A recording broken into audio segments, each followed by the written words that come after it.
Hello my dear student, good morning. आज की class में आपका स्वागत है।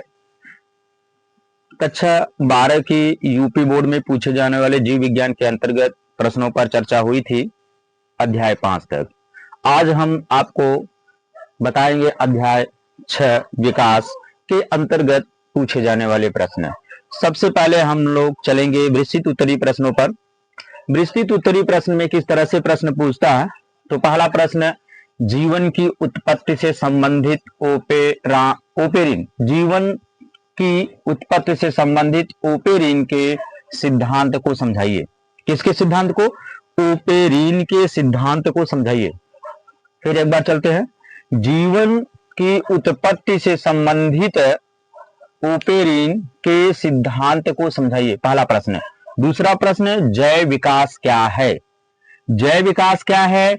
जैव विकास के पक्ष में प्रमाण लिखिए। जैव विकास क्या है? जैव विकास के पक्ष में प्रमाण लिखिए। तो उसमें कई प्रमाण दिए गए थे जो आपको यहां पर बताया गया है। वर्गीकरण से प्रमाण, तुलनात्मक शरीर रचना से प्रमाण, संयोजक जंतुओं से प्रमाण, पूर्वजता से प्रमाण, अवशेषी अंगों से प्रमाण, जीवाश्म विज्ञान से प्रमाण आदि और भी हैं, जो जिनमें से आपको 6 बताया गया है यहाँ पे।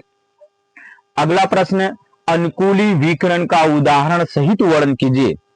अगला प्रश्न है आपका, अनुकूली विकिरण का उदाहरण सहित वर्णन कीजिए। क्वेश्चन नंबर 3 है। क्वेश्चन नंबर जो 4 है आपका, वह मानव के उद्विकास का वर्णन कीजिए। और ये वेरी इंपॉर्टेंट पॉइंट है, ये अक्सर पूछता है यूपी बोर्ड के एग्जाम में। मानव के विकास का वर्णन कीजिए। और इसके साथ साथ और इससे एक प्रश्न पूछता है, आधुनिक मानव पर टिप्पणी लिखिए। अगला प्रश्न आपका 5वां है और लास्ट है विस्तृत उत्तरीय प्रश्न का, जीवात उत्पत्ति से आप क्या समझते हैं? जीवात माने वही है, जीवन की उत्पत्ति से आप क्या समझते हैं? और जीवन की उत्पत्ति के संबंध में लुई पास्चर द्वारा किए गए प्रयोग को समझाइए। जीवन उत्पत्ति से आप क्या समझते हैं? जीवन की उत्पत्ति के संबंध में लुई पास्चर द्वारा किए गए प्रयोग को समझाइए। माय डियर स्टूडेंट, ये था आपका विस्तृत उत्तरीय प्रश्न। 1 अंक, 2 अंक और 3 अंक से पूछे जाने वाले प्रश्न जो बनते हैं आपका यहां से बनेंगे। समजातता, समजातता से आप क्या समझते हैं? उदाहरण सहित वर्णन कीजिए। समरूपता से आप क्या समझते हैं? उदाहरण सहित वर्णन कीजिए। स्टेनले मिलर का प्रयोग का विस्तृत वर्णन कीजिए। डार्विनवाद, डार्विनवाद क्या है? ध्यान दीजिएगा, डार्विनवाद के अंतर्गत जितने भी पॉइंट आते हैं उसको याद रखना है आपको, और नव डार्विनवाद के बारे में भी आपको अध्ययन कर लेना है। आगे लैमार्कवाद,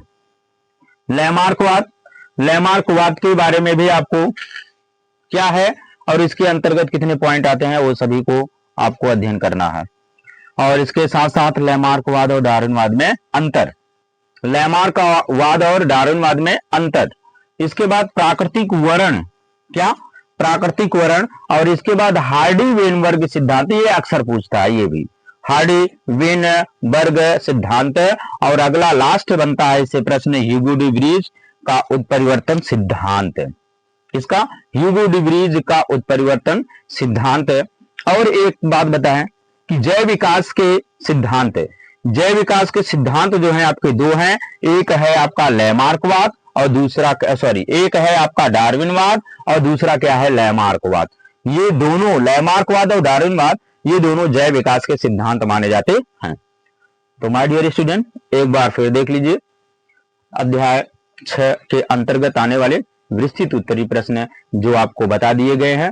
और अति लघु उत्तरीय प्रश्न, बहुविकल्पी प्रश्न, और इसके बाद लघु उत्तरीय फर्स्ट और लघु उत्तरीय प्रश्न सेकंड किस तरह से पूछे जाते हैं ये भी आपको इसमें बता दिया गया है। देख लीजिए।